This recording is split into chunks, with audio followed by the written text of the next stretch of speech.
Okay, let's give Team 21 our attention, please. Hi guys, we're Team 21, also known as Team Ping. My name is Mirti. I'm Michael. I'm Jiawei. And today we're here to present our final VRG prototype. Before we start with what we came up with, I just want to give you guys a brief idea about who our customers were, how we came up with these ideas, and why these ideas for our stations. So going on to our next slide, it's about customers. Our customers were any middle schooler or early high schooler students who were trying to pursue fields in physics, math, or any engineering related ones. We tried to make our product as user-friendly as possible because we did not want our customers trying to figure out how everything worked out or how, we didn't want them to waste a lot of time figuring out how stuff worked, so we tried to make it more as user-friendly as possible and as functional as possible. As you guys can see, we also focused a little bit on aesthetic side of our project. We tried to make our project with only one product, which is either gray or black colored. It's not that pretty looking, but we tried our best. This is the best we could come up with. But we did focus a little bit when we were designing our prototype. And also we took in consider the cost. We tried to make it as affordable as possible. It's just a mock-up of what's going on, so we did not want to waste a lot of money. The only expensive part was maybe the fans that we used, but other than that, it was just 10-foot PVC. Yeah, PVC. 10-foot PVC pipe that we used for our whole VRG project. And just to give a brief idea about how we did the planning, I just have a picture of the Gantt chart over here. We spent a lot of time in our designing part. We spent a lot of time in that rather than like other stuff, so I think we did a good job on that. Now, Jabu will give you an idea of what our station 1 was and what is about.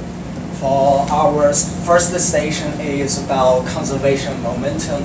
We have 3 solutions here, but our team finally chose this station because it is easy to control. The idea is we have 3 ping pong balls here. The first ping pong ball rolled down along the ramp to have some initial velocity, and the second ball in the middle will remain static, which doesn't move. But the third ball will push out. So we have equation of conservation momentum. Our team using same ping pong ball means same mass. So those mass can cancel out on the both side of equation. So if we have same value of velocity, that's our conservation momentum. So we have sensors here and sensor here to display both initial velocity and the final velocity. So Schmitty will talk about station 2. So for our station 2, we just have an idea of air levitation. It's this one over here. After the ping pong ball passes through here, we have a trail for our ping pong to go through, and the fan down over there, the fan over here will levitate the ping pong ball. It's just a basic idea of how pressure works and how lift and drag works, and that was our idea for station 2. Amongst these 3 different CAD models, we ended up choosing the last one, and we did make a little bit of modifications as we were making the assembly, which Mike will talk to you guys later, but that was our basic idea for station 2. And Mike will talk about station 3. Station 3. All right, moving on. We moved to pressure. So there's a bunch of different ideas generated. Going back again, we had momentum, then we had air drag. Again, we wanted to communicate with pressure.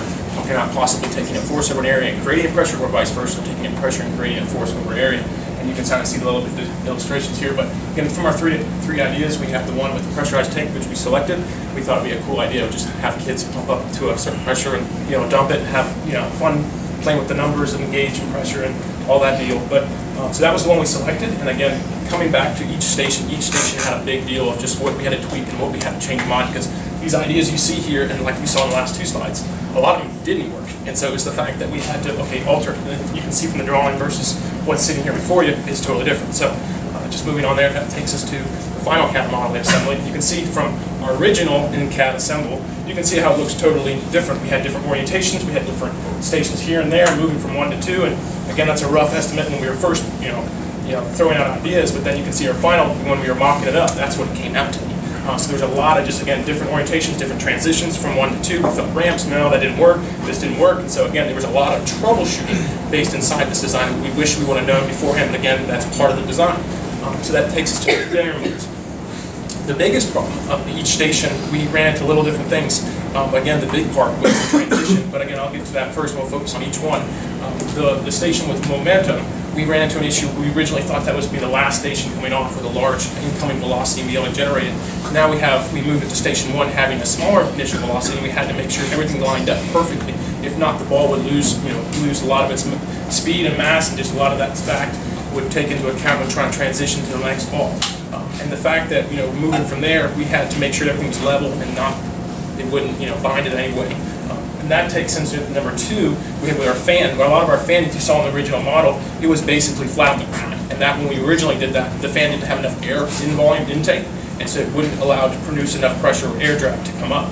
So we had to lift it up, and you can see from our design, so we had to cut with a coupler and lift it up so it could intake more air. That was another problem with Station 2. So you can see from 1 to 2, we've already had 2 problems. Moving to Station 3, we were able to generate and make a pretty easy tank. It was not hard, but then communicating that to the actual cylinder, or if you want to say cannon, there was a lot dealing with the nozzle. The nozzle in which it came in and out, and it actually is a cone shape on the inside, where the ball will sit inside that, and it had to be more tight and snug, and versus trying to create that with paper or cardboard just didn't work.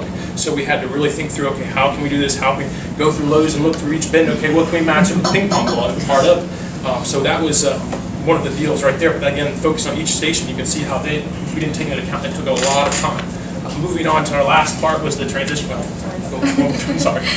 With the transition, this is probably our biggest, was where we originally had it backwards. And so from 1 to 2, there was this huge incline. And so we actually had to add an entire whole nother fan to our model.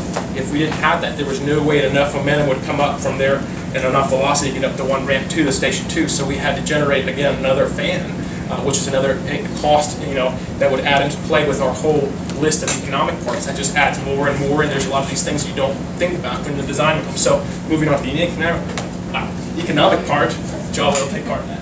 So for the economic part, we have our past economic analysis, we have our past cash flow diagram and profit chart.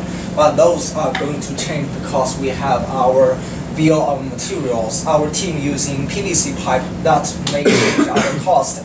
And there are some unexpected costs that also will change some cost. We have our estimation of future modifications. That's another issue. So we have to update our cost sheet in our future DP3 report. Schmitty will talk about the conclusion briefly.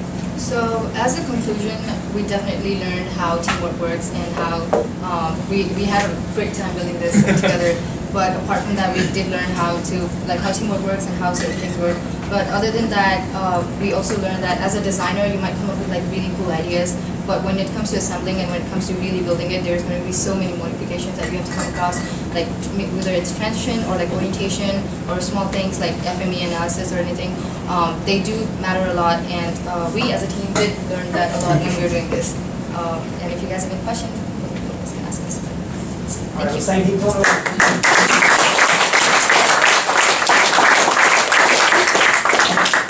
Any questions for Team 21?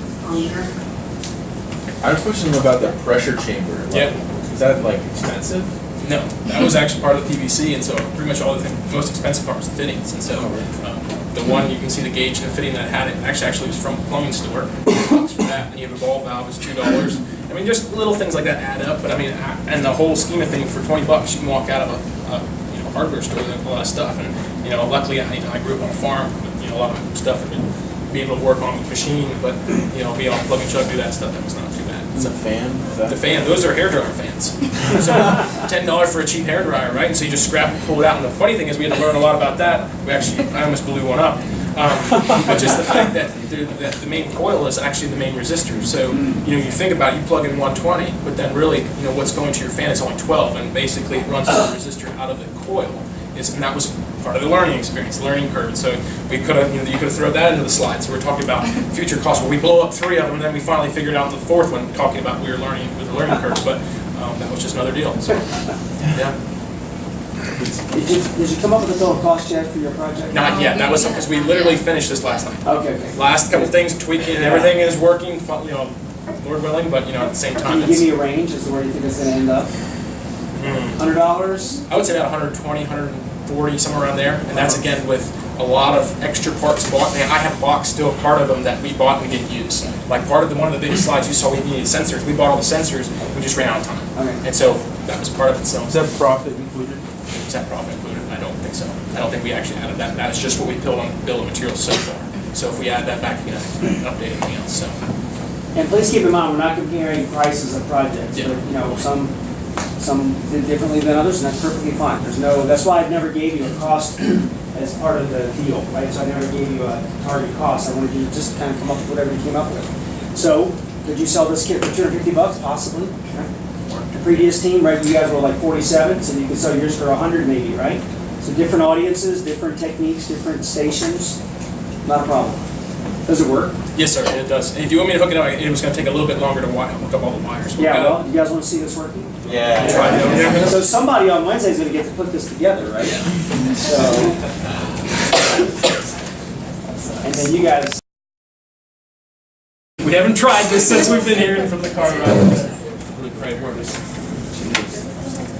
The one in the middle one works best. So you're gonna go here. So you're gonna look at yours. This is our fake ramp that we did not have, so we had to kind of make it wires. Okay. You can kind of show it again. You just need space just like that.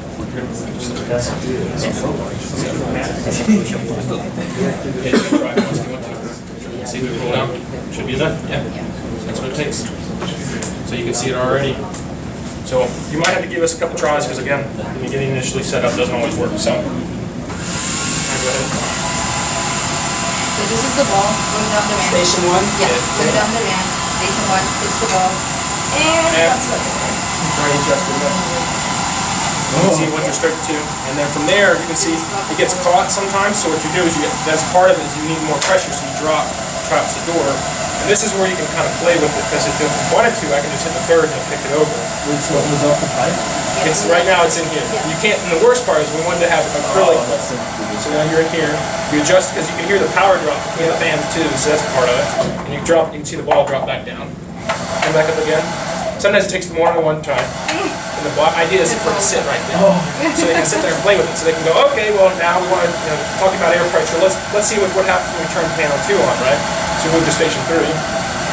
Well, it moves just not enough. And you need to get it right here because you're now going to more pressure. So you go, okay, well let's drop more pressure. Just not enough again. So it's like, this has been part of it. And so we had to turn your can 2 off, leave the part on, and hopefully build enough pressure that it gets enough draft. And then because sometimes it works. So you can see it moved to station 3. So now, whoever's the lucky person can dump the valve. Oh my God, I'm scared. It might It doesn't shoot out that fast. Okay. Go for it. Hopefully it It's works. gonna make a lot of noise, so